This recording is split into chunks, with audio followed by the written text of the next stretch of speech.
There isn't this big divide between being online and living your life. I'm very anti the IRL acronym because the internet to me is very much real life and you can't escape it in anything that you do in the way that you think. I'm Ben Davis, and this is The Art Angle, a podcast from ArtNet News. Every rising generation reinvents the rules of how art works. What are the new ways of working? What kinds of spaces serve those needs? I keep coming back to these questions, and that's part of the reason why I decided I wanted to talk to Maya Mann. Mann got her MFA from the famous Media Art program at the University of California in 2023. She makes art that's fun and very online, looking at the online world and the way it blurs reality and performance.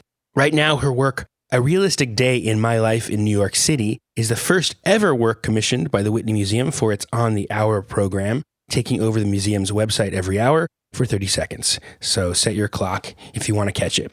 Mann is also a scene maker herself. I first heard about her experimental art space Heart after it had already closed earlier this year, but in its brief, frenzied life, it left a big mark. It was a space where a certain kind of experimental online, offline art scene that feels very now started to define itself, and I'm excited to talk with Maya about her work and what that scene is.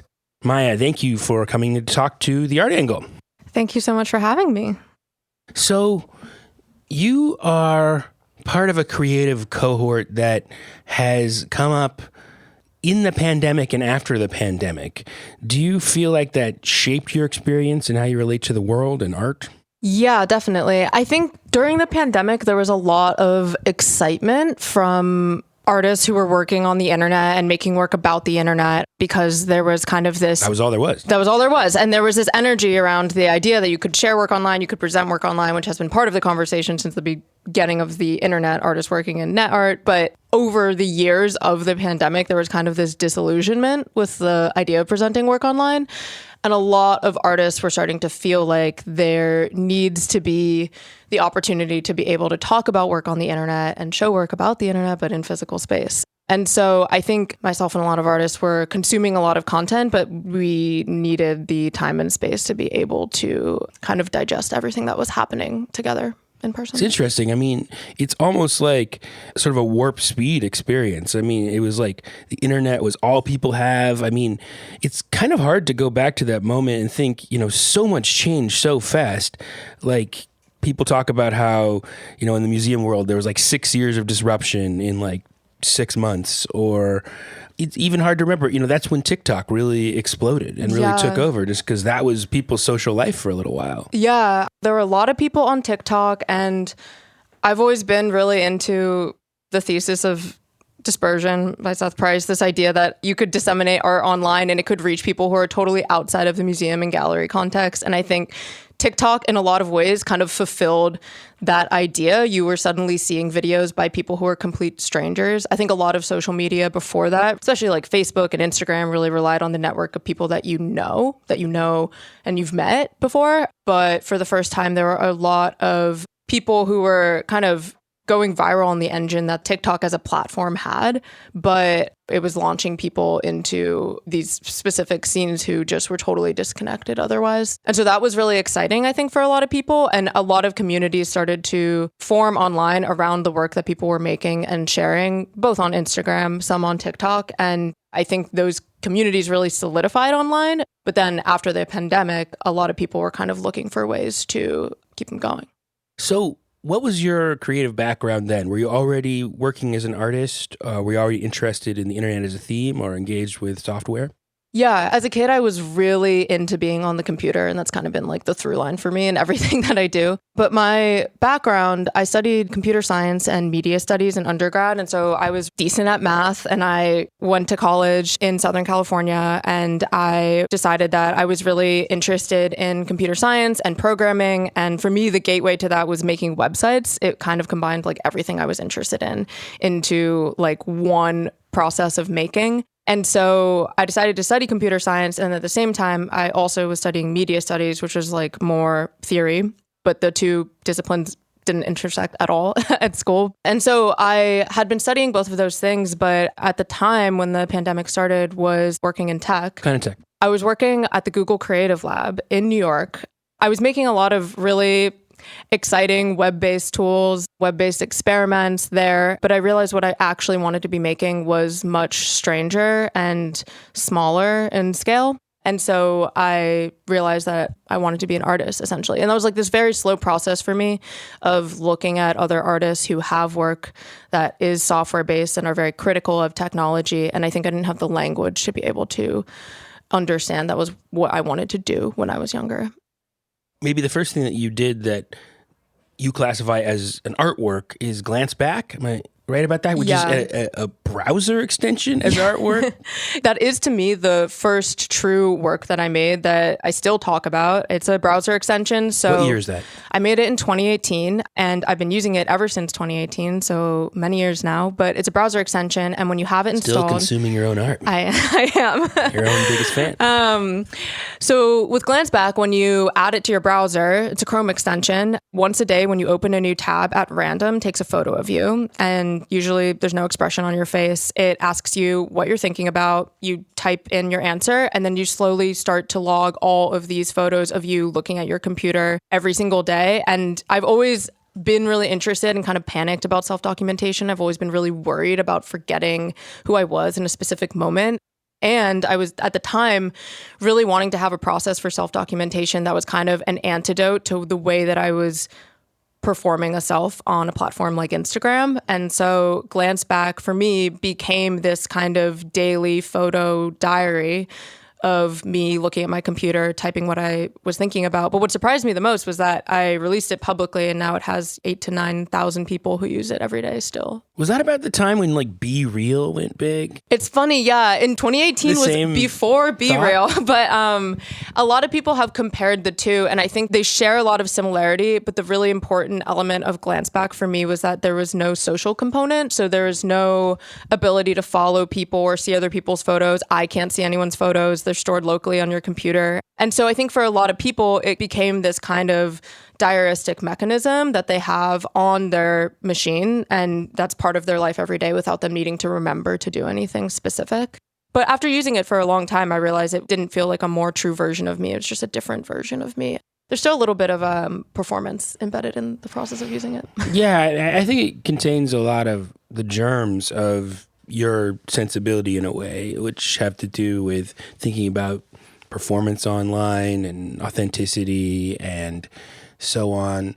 I guess those questions about what is real, when you're real and not online, do go back to the kind of post-internet moment that you mentioned. Seth Price, one of the big post-internet artists, the first generation thinking about, where the art happened in a digital space, how art could find an audience or different kind of audiences in the digital world.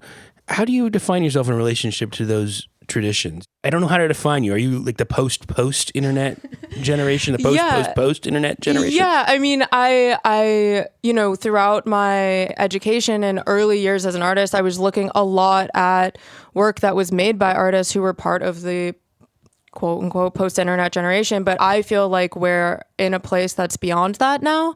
I think a lot of the work that was made at that time was really looking at the internet as a novelty in some way. A lot of... It was literally, sometimes it was like 1 foot in, 1 foot out of the internet. Yeah. And that's kind of what people were thinking about. Totally, the digital dualism problem. Exactly. And now I feel like we're past that because the internet is like air. It's everything. All of the artists that I am friends with who are making work about the internet, there isn't this big divide between being online and living your life. I'm very anti the IRL acronym because the internet to me is very much real life and you can't escape it in anything that you do in the way that you think. And I think a lot of artists who are making work now are really zooming into specific subcultures online rather than thinking about the internet as kind of like a holistic phenomenon, which I think is the way that a lot of post-internet art was maybe talked about in the early years. Yeah, I do think the pandemic also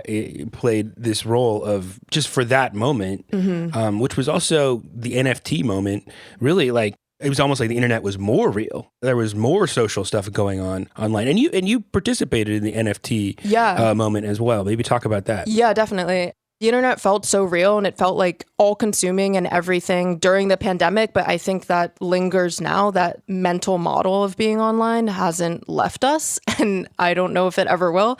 And so in early 2021 into 2022, there was a lot. It's almost like the term IRL switched meaning, as in like IRL is the real life is online. Yeah. And so the term kind of loses some of its ability to distinguish. I know reality is completely online now. There's no place that the internet doesn't exist, including in your own mind. Like even if you're not on your computer, you're not on your phone, you're thinking in a way that's been super shaped by your experience of consuming content online.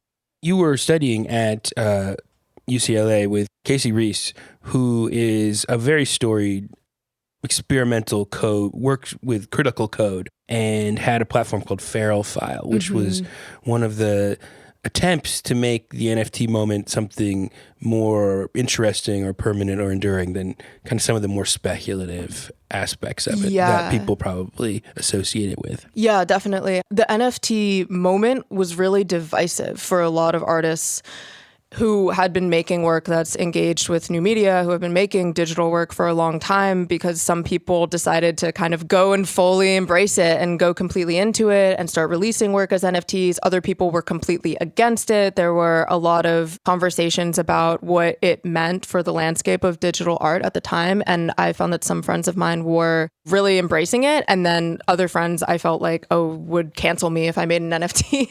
And so it was a really difficult time to know what to do as an artist. I made my first NFT through a group exhibition on Feral File, the first exhibition that was on the platform.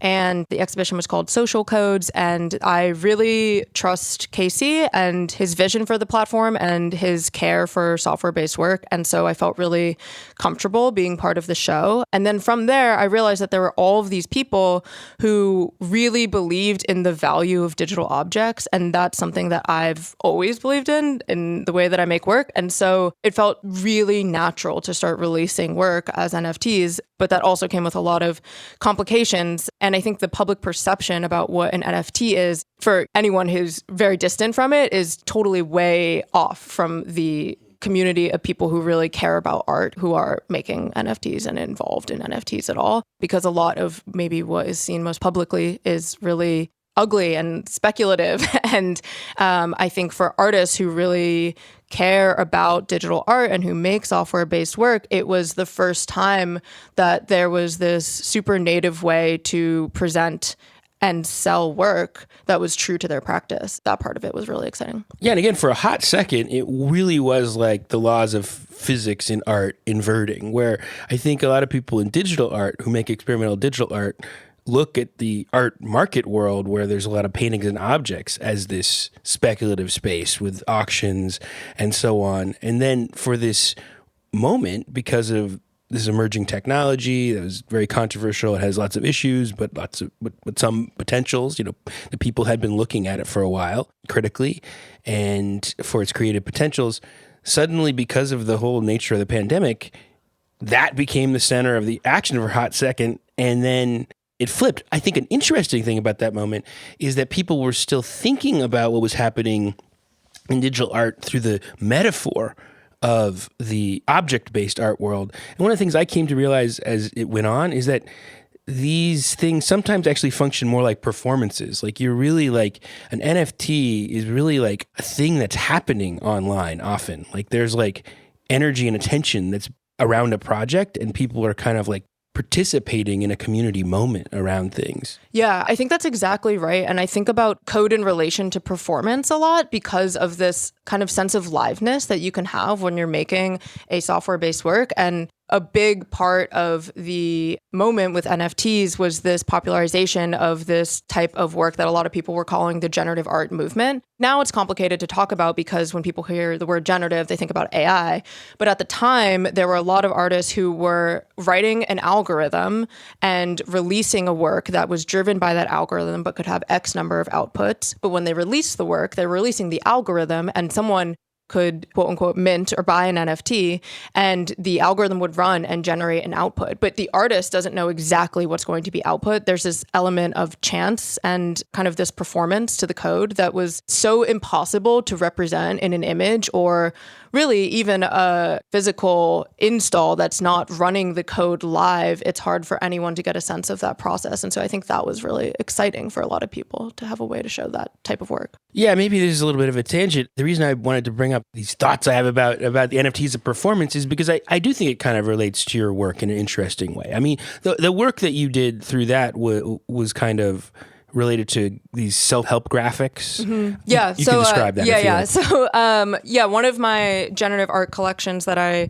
released is called Fake It Till You Make It. And it was released on a platform called Art Blocks. And it is essentially, at its core, an algorithm that is collaging together found text. So I actually saved a lot of those types of Instagram graphics that are about self-help or wellness, and they often have these pastel color palettes and bubbly text, and they say things like, believe in yourself, or 3 things to let go of today. And I almost was seeing them as little prayers, and I felt very cynical about them at the beginning, but I wrote this algorithm to kind of mimic their very cheerful tone and then regenerate new phrases from the found text. It's collaging together text kind of in the way that a Mad Libs story would. So it's not AI, but it's just kind of piecing different parts together, and it's generative. And so the outputs look from afar very similar to the graphics that you would see on Instagram, but they actually read as often very absurd, like today is your newest thought, or be disrespectful to each other, or scare the people that follow you. They say things that they would never actually be written in a handmade graphic. Sort of like self-help surrealism. Exactly. And what I realized making the work is that actually a lot of the outputs I found deeply meaningful, even though they were completely algorithmically generated. I realized that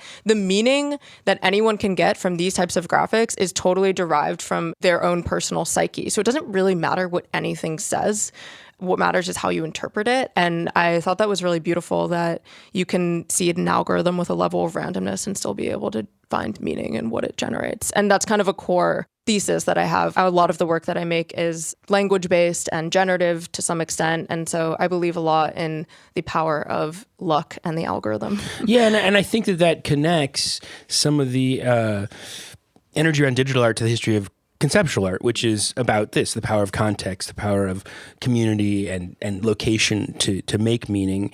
And in my head, I guess I'm drawing these connections between your interest in online performance and then your work with this alternative space, Heart, which you founded last year, right?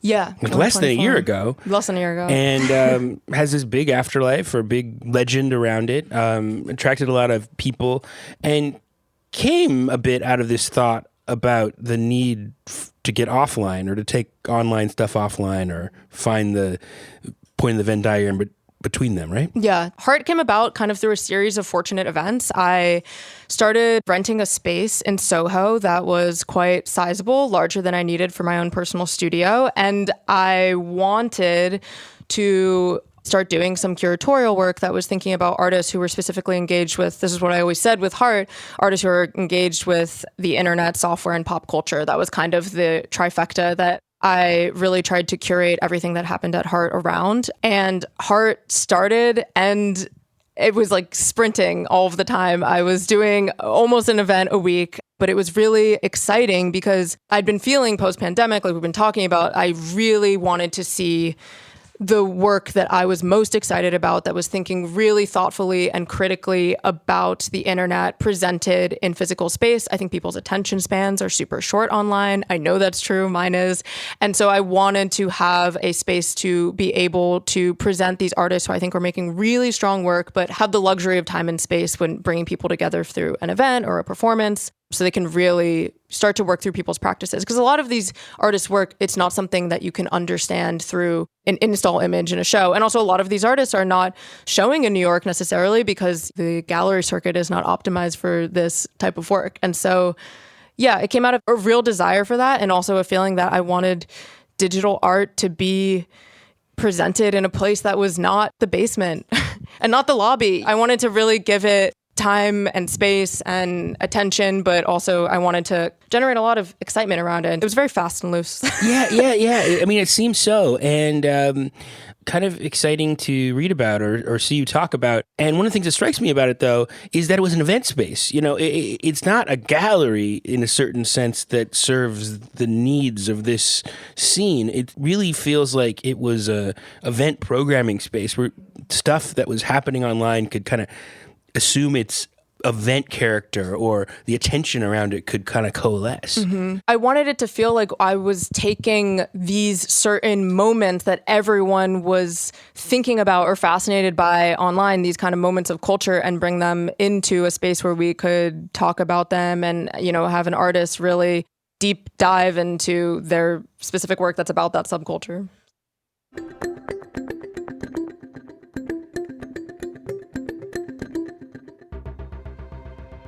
Well, maybe talk about Sacred Screenshots, which is your first event that you did, and has this whole mythology about it now. Sacred Screenshots was the crazy opening evening for Heart. It was the inaugural show. It featured 26 different artists who were all New York City based. The invitation was that each artist was to choose a screenshot that feels sacred to them in some way. That was all I said. And uncropped, unedited. So all of these artists submitted one screenshot, and we printed them on Ultraboard. The artist Jason Isolini helped me print all of them. So they were really large, like 4 feet tall, much larger than a screenshot on your phone. And we installed them around the gallery, and I invited everyone to come. And there were screenshot readings at the event, and it was the first event that I ever did. And it was one of those New York days that was just absolutely so hot out. And I was really nervous because it was the first event that I was hosting. And, you know, it's like you host any event, you host a party, you're like, is anyone going to come? Is anyone going to like it? But a lot of people came. So it was a really hot day. I didn't have AC, and it was extra hot.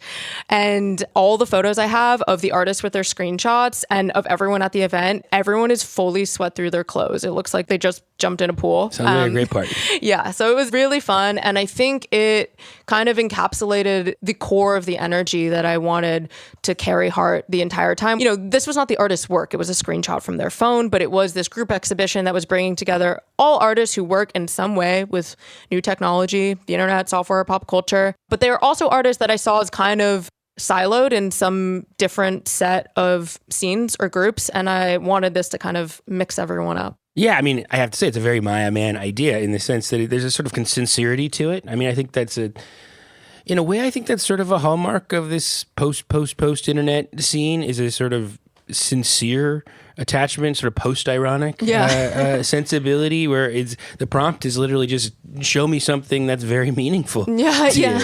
No, I'm really glad that you say that. I think also the name Heart, I had been thinking a lot about the heart as a symbol of emotion and the way that it's so ingrained in these social media platforms that we use. But also this very feminine symbol, and also just this idea of genuine love. And that's really embedded in meme culture and internet culture in general, but this embracing of irony and detachment. And I think people were really craving kind of a way to express true love for what they're into, essentially fandom. That's something that I think really drove Heart conceptually for me, is that I am just a true fan of a lot of these artists' work that I was showing, and everyone who was in the Sacred Screenshot show. And I wanted to bring everyone together in a way that was exciting, and it felt like going to a concert to see your favorite band, and it was indulgent in that way. Another of many examples from it of sort of interesting modes of presentation that skirt this line is this lecture that took place on Instagram stories, but in the gallery. Mm-hmm. Yeah, so that was a really fun event. It was a performance lecture by Mindy Sue, who is an amazing... Photos look spooky, yeah. Yeah, the photos look a little scary. Mindy Sue is an amazing researcher and designer, and Mindy had been workshopping this new performance lecture of hers called A Sexual History of the Internet. And it took place totally on Instagram stories, so there were maybe 100 plus people who came to the lecture, and we had chairs all around the space. We blacked out the windows, and the way that it worked was Mindy instructed everyone to open up Instagram on their phone, go to a specific account, and then click a story at the exact same time. So, the pacing of the stories is really choreographed. So everyone's phones would change from one slide to the next at the same time. So the whole space, if the story had a hot pink background, would light up hot pink. And Mindy was walking around the space giving her lecture. And then there were also moments where people were instructed on the story to read out loud. So it was also participatory in that sense. It's this really smart way of presenting a performance lecture by Mindy, because it was using a tool in this really unconventional way, but talking about the sexual history of the internet, which social media is so woven into. I think it was really refreshing for people to go to something that was presented in a way that was totally new to them.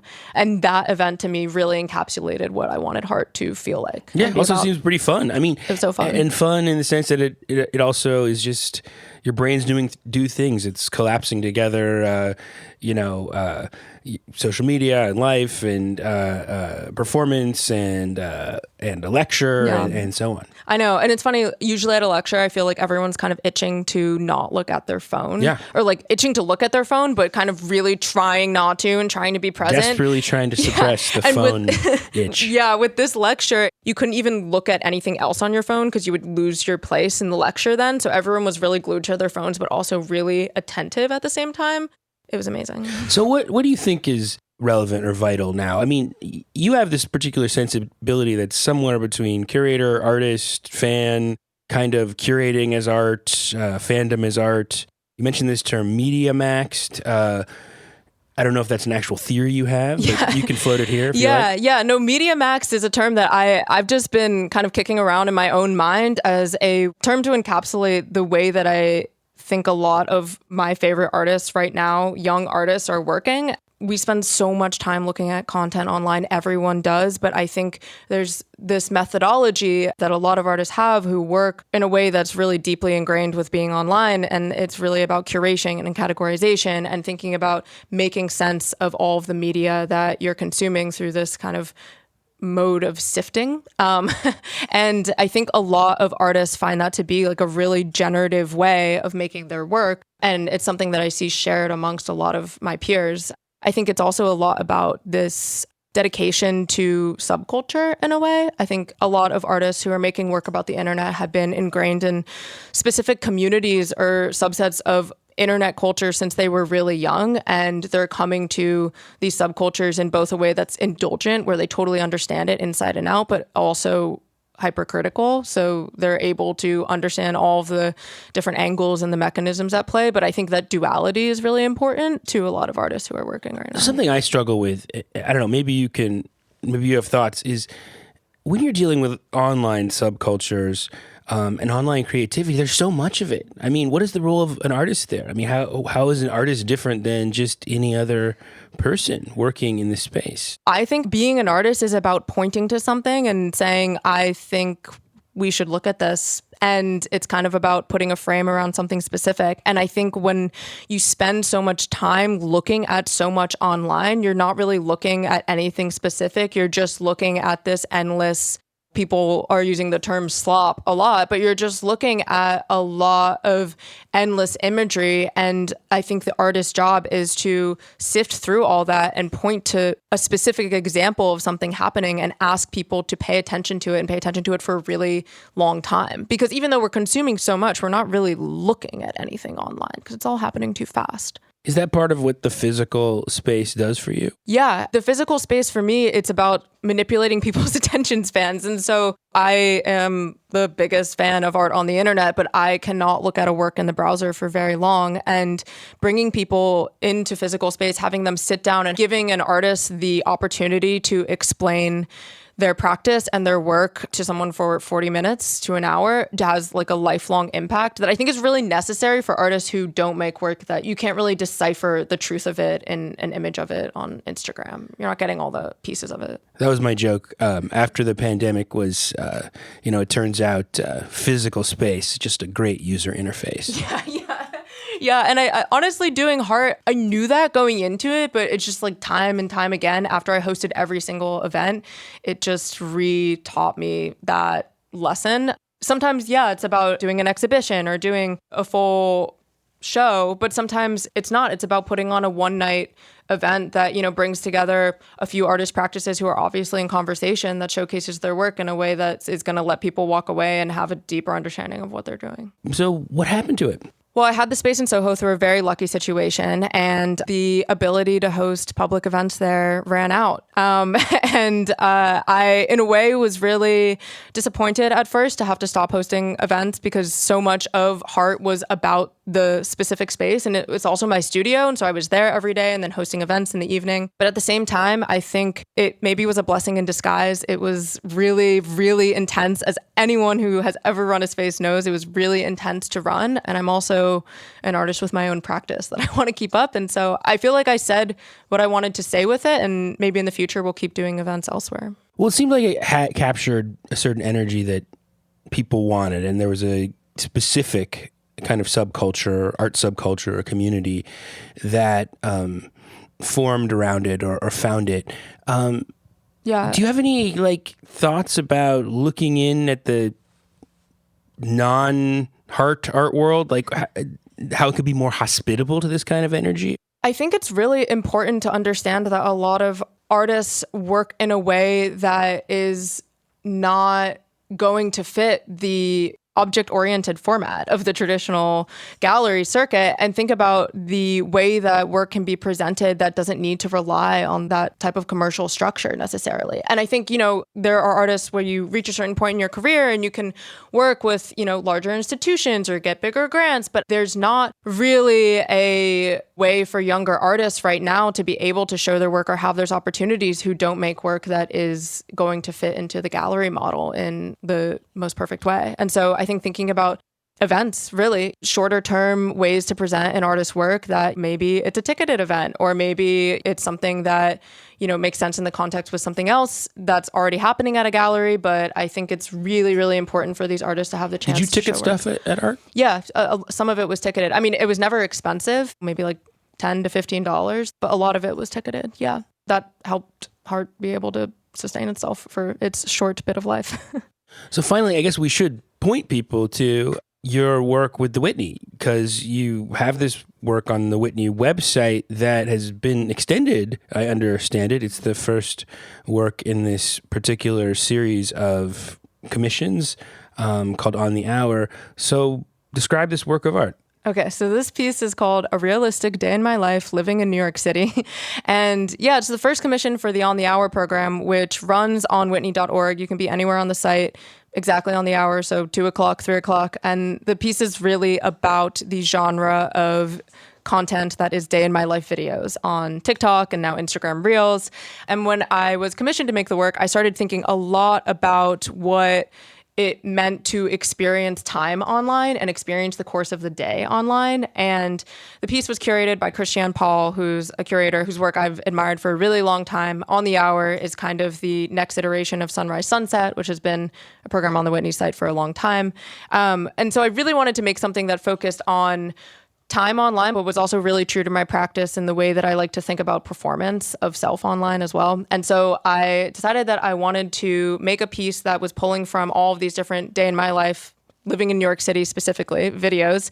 And I would watch hundreds and hundreds of TikToks and wait until they happened to say an exact time of day. So if they said at 2 o'clock, I went and I got a latte at Blank Street Coffee, or if they said at 5 p.m. I went to happy hour with my coworkers, or I woke up and I went to Soul Cycle at 6 a.m. I was looking for someone to actually speak out loud that exact time. I would collect that little piece of text and then manually transcribe it and then put it in a library of times. It's all real testimony. It's all real text, so the text is not generated. And then as I was watching all of these videos, I also started reading the comment sections on the videos, which to me is kind of the underbelly of the day in my life video. And everyone in the comment section is so jealous of the way that these people live their lives. They'll comment things like, I would kill to live this life. And there's all this fantasy around New York City also, specifically from people who don't live there, that it's the dream to live in New York. And it's so funny to me, so many of these videos, there's this prefix of realistic that's attached to the title of the video because people want to